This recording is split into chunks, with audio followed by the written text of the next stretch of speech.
For 5 years, I, a 17-year-old girl, had to take care of my father and his wife's children. My adopted siblings are still in elementary school. It should be noted that they are not his own children. That doesn't change the situation, but I think it's important to mention it. As they get older, one would assume that my father could be a real father figure to them. However, he never showed me any parental care. He was rarely at home during my childhood. My mother was the primary caretaker of me. She tried to maintain the appearance of a perfect family, although in reality my father was aloof and disinterested in my life. My father visited us every birthday. He demanded that my mother cook his favorite dish and open the gifts prepared for the occasion. His presence on these days was constant, especially when the focus was on him. When I was 8 years old, my mother became ill. At the same time, my father filed for divorce and left, leaving me to care for my dying mom. The divorce was never finalized before she died, so he remained her husband until the end. He did not support me emotionally or physically, handing over my care to a nanny who looked after me until my 11th birthday. After my 12th birthday, I was considered old enough to be left alone. At that time, my father moved in with his girlfriend who was pregnant. They got married after the baby was born. They announced to me that I was to be an older sister and an example to my younger siblings. I tried to adapt to every situation. My father's wife often reprimanded me for not being warm enough with the children. I have been planning to leave for over a year now. I will be 18 years old in May, and I will be graduating. I am going to leave and never come back. I have informed my father that I will not be able to do the kids this summer.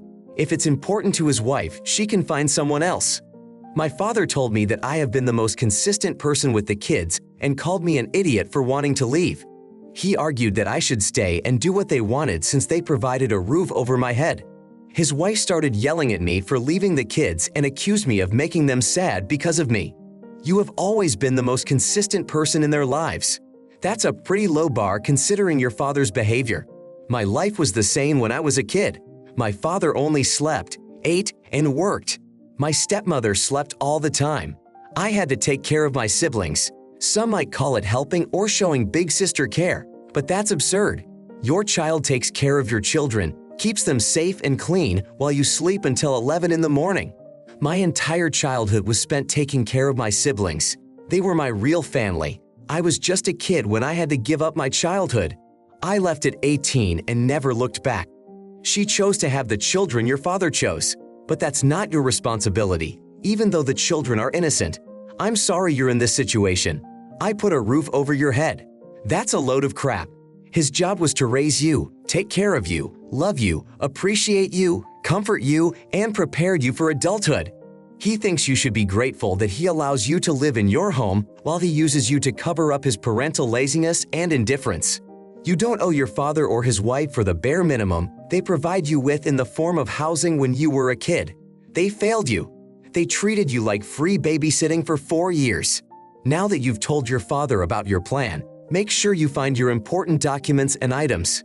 Keep them in a safe place, away from them. Next story. I am 25 years old, a woman. My husband is 26. We have a daughter, Amy. Amy has a lazy eye and a mole on her forehead. This has never been a problem for us. I have a sister. She has always been noted for her rudeness. She could insult someone over the slightest bit of extra weight, doing it right out in public. In doing so, she didn't realize that what she was saying sounded hurtful. Recently, my sister had plastic surgery and lip augmentation. They were still healing when we invited relatives over for dinner. It was the first time they saw her since the surgery.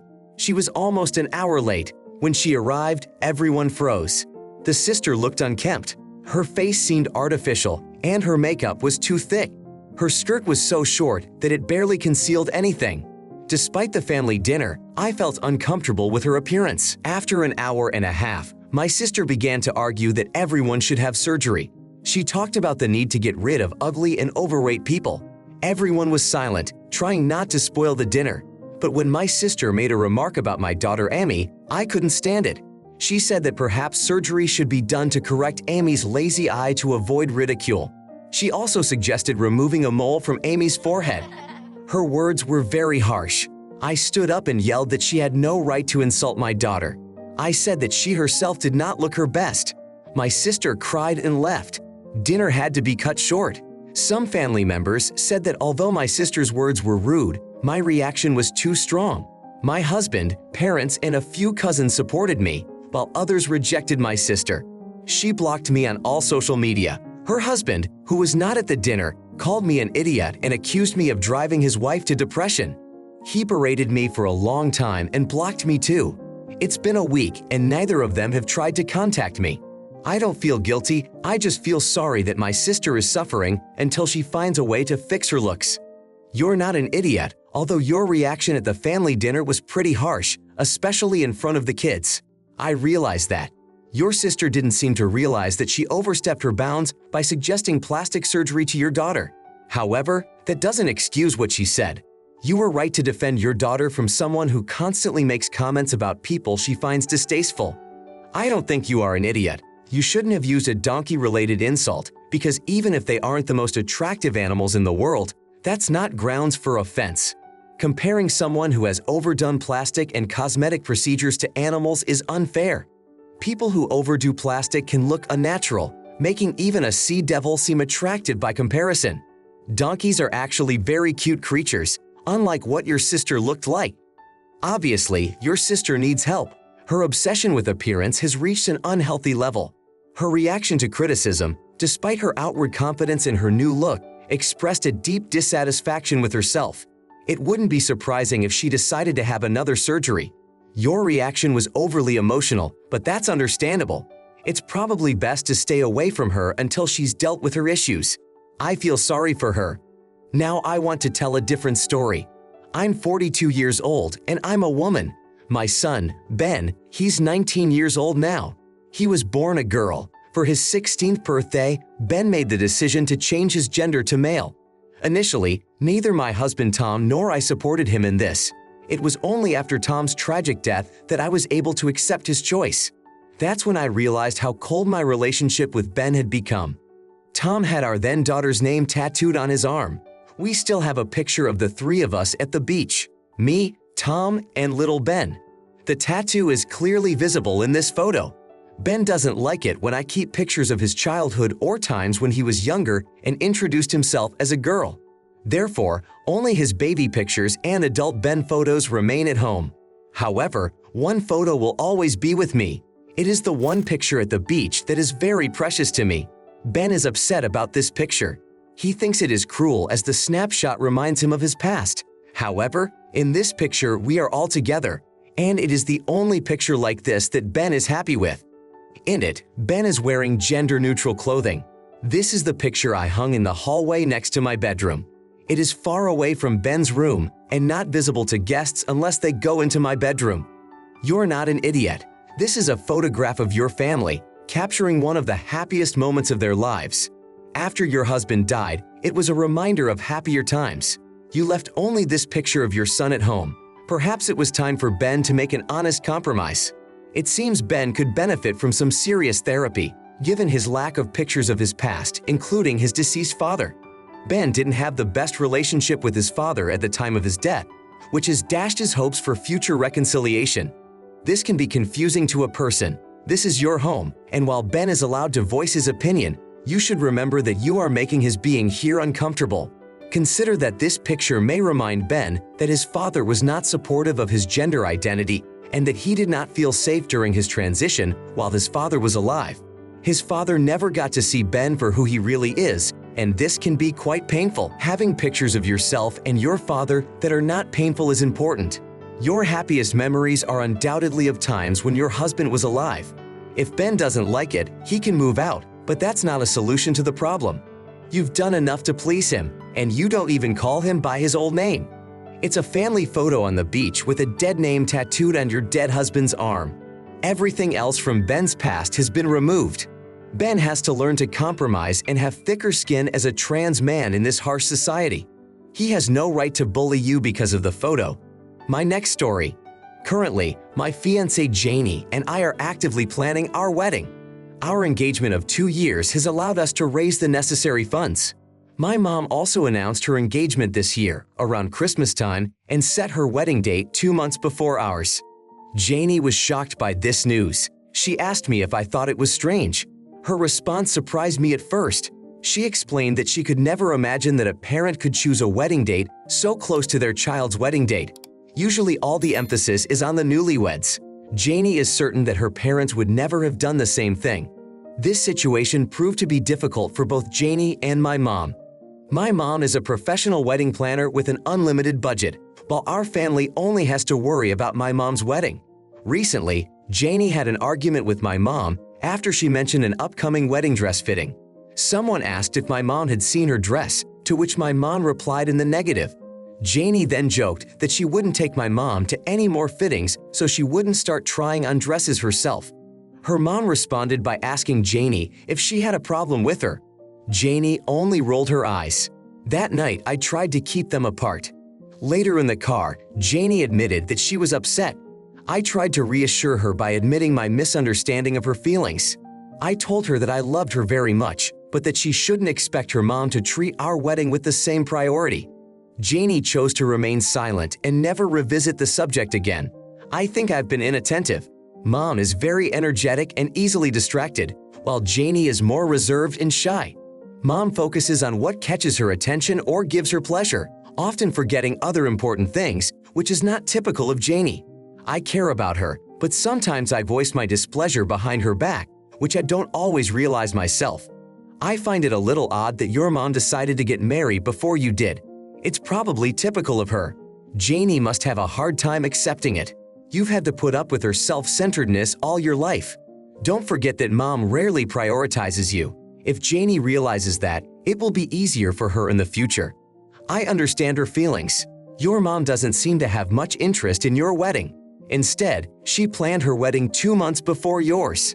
Thus, most of her attention is focused on her event.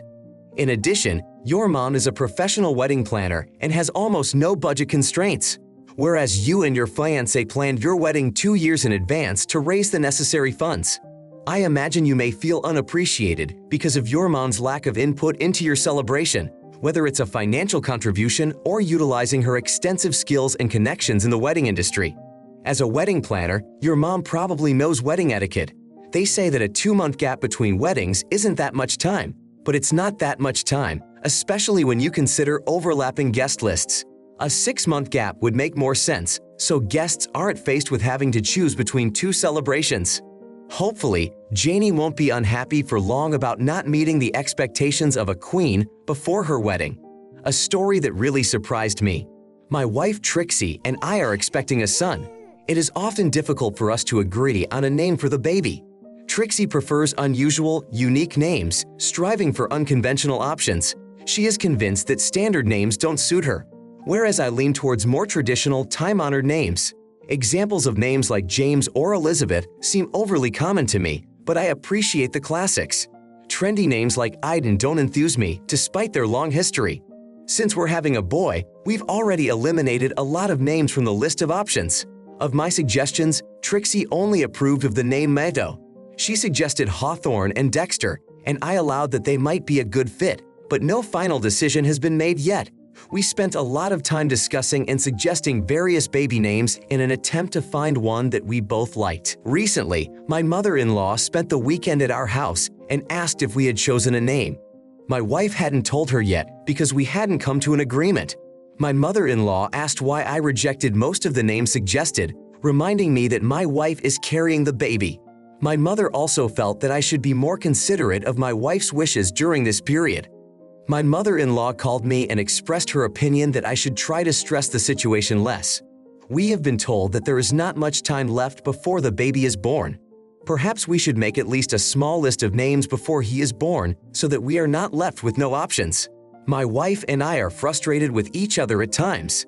It's times like these that we take a break from discussing names. My parents have advised me to be less adamant in rejecting names suggested to her.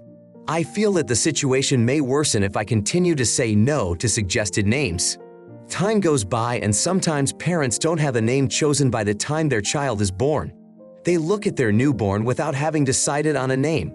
I've heard that in India, Iceland, and Greece, parents take their time to announce the baby's name right away. You may not be from these countries, but it is important to stay calm. Please relax and take your time with your choice. I have yet to meet parents who go out in the street screaming because they can't choose a name.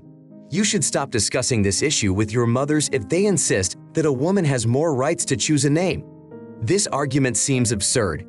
Do not allow such arguments to lead to toxic talk that pregnancy gives you more rights to choose a name. That opinion needs to be left behind.